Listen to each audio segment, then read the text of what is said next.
Ah, yes, the Great White Stoke coming at you from the Great White North or the Great West Coast. Allow me to take some umbrage with one of the latest video offerings of the nut. You know, when you call someone a racist, a bigot, an anti-Semite, a right-wing extremist, you know, for many, many years, the leftoid weirdos would hurl these invectives at people. And it created a response of weakness. People would quickly walk back their comments and apologize profusely, get on their knees for forgiveness and pray for penance because they wouldn't want to be seen as such. But now, because those words are used just so loosely, without any type of cogent argument saying as much, they've lost all their power. So when you hurl these pejoratives at people, they no longer care. In fact, some people are proud of it. Racist, Nazi, bigot, anti-Semite. You know what an anti-Semite is? Someone who's pro-American and critical of Israel. And what's the opposite to being anti-Semitic? Pro-Semitic? No one can be America first anymore. Furthermore, when you hear these leftoid weirdos saying, Trump's a Nazi. Trump's a Nazi? Really? His daughter converted to Judaism and married Jared Kushner. Trump proves every day his fealty to Israel and love for the Jewish people. In fact, he's been to the Wailing Wall, putting in his notes, wearing the kippah. So when you say these words, they just come off as knee-jerk and ignorant and from someone who lacks a working vocabulary or a cogent response. Because notice, they'll call you these names, but they'll never say you're a liar, right? Oh, you're a Nazi. You're a bigot.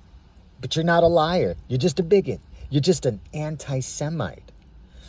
Furthermore, your ending sideswipe about being concerned about the children comes off so very much like Holden Caulfield.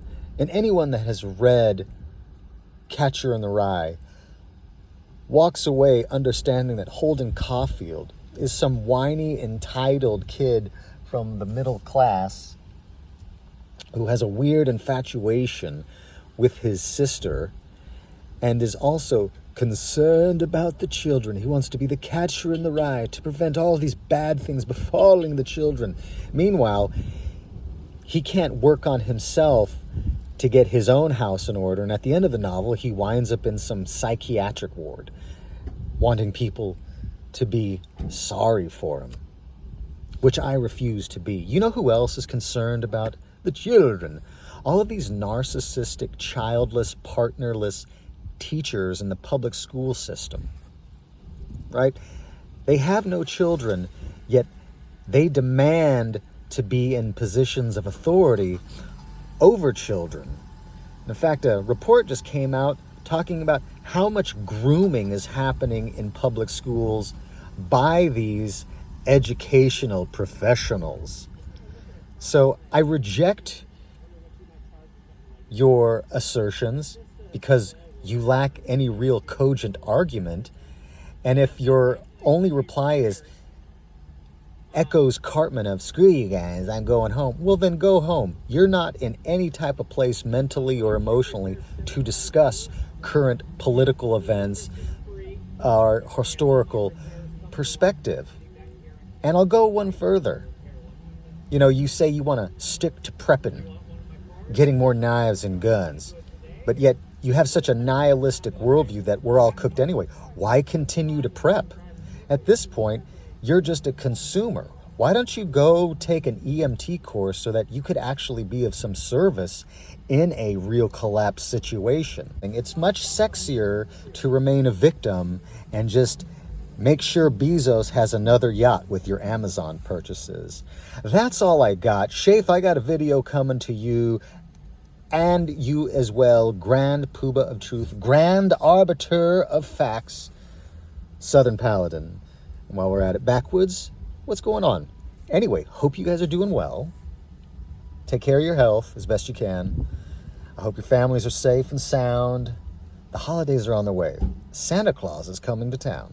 All right, hugs and kisses.